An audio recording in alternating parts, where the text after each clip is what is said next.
Live TV shock. CTV reporter confronts liberal deception, reveals alarming details on Carney's banking plan. A tense moment unfolded on national television as a CTV reporter openly challenged Prime Minister Mark Carney about the Liberals' plan to implement open banking. Marketed as a step toward modernizing Canada's financial landscape, the initiative has drawn sharp criticism from privacy advocates and opposition voices.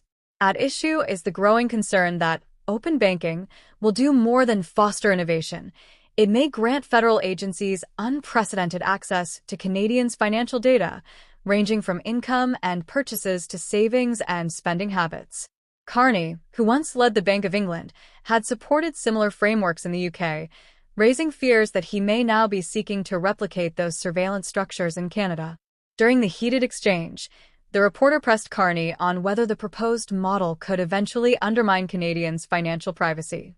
Although Carney maintained that participation would be voluntary and overseen by regulators, many experts argue such systems tend to expand over time. What begins as consent-based can easily evolve into mandatory compliance, particularly when tied to public services, taxation, or digital ID systems. The segment highlighted growing unease among citizens, who fear that Ottawa is dressing up data collection as modernization while quietly consolidating control behind the scenes. While the government promotes open banking under the banner of consumer empowerment, skeptics see a deeper strategy to centralize oversight and create integrated digital profiles. These profiles, critics warn, could be used to monitor everything from employment to lifestyle choices. As Canada pushes further into the digital era, questions abound. Who will control the data? Who will have access? And what protections will be in place for citizens if the safeguards break down or are quietly rewritten?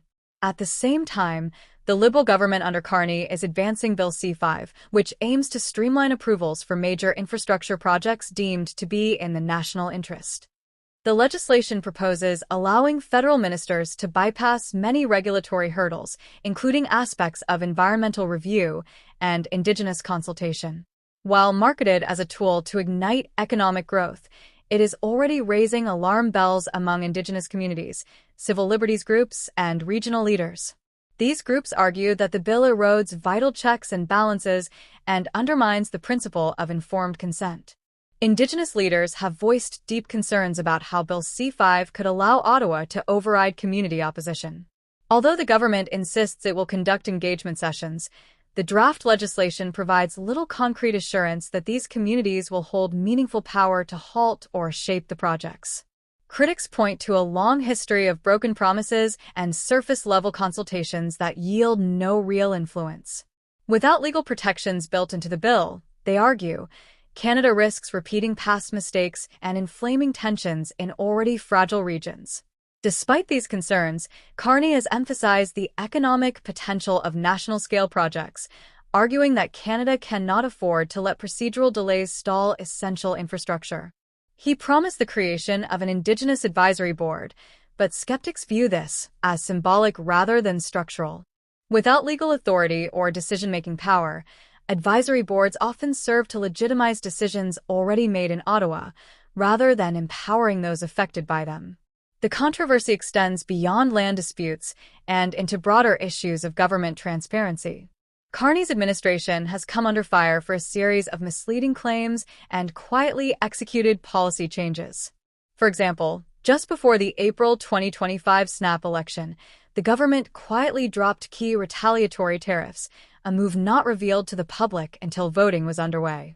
At the same time, Carney publicly stated Canada had become the top global supplier of semiconductors to a major trading partner, an assertion later challenged and walked back by independent analysts.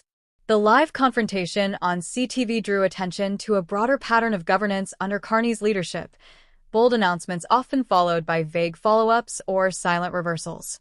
This inconsistency is undermining trust in the new administration and feeding public skepticism. Many Canadians are beginning to question whether their leaders are offering genuine reforms or merely using rhetoric to mask top-down control and elite favoritism. Carney's green energy initiatives have also come under scrutiny. Projects like offshore wind farms and hydrogen production hubs have been celebrated in government briefings, But critics argue these ventures benefit powerful corporate stakeholders more than everyday citizens. As massive public funds are funneled into these initiatives, many question whether average Canadians will ever see tangible returns, or if this is another example of political vision enriching the few while burdening the many. A particularly jarring moment during the CTV segment occurred when Carney was asked directly whether the government would ever access Canadians' bank accounts without explicit consent. His answer relied heavily on technical jargon, encryption, opt-ins, oversight frameworks, but lacked a clear no. The ambiguity left many viewers unsettled. If there's no firm commitment to limit federal access, what guarantees will exist when future crises or policy shifts come into play? Ultimately, the confrontation on national television was about more than just one policy. It underscored growing unease about the direction of the country under Carney's leadership. Are these reforms truly meant to empower Canadians, or are they cleverly disguised moves to expand federal authority under the cover of progress and sustainability?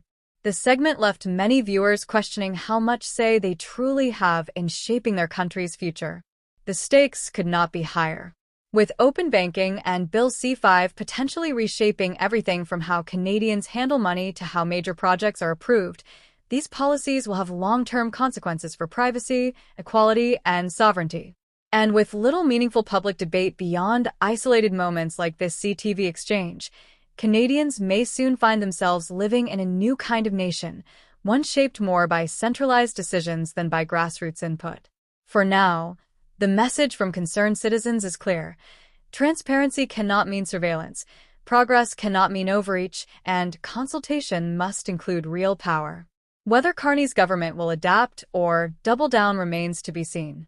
But as this week's confrontation made clear, Canadians are watching, and they are no longer willing to accept polished words without accountability to match.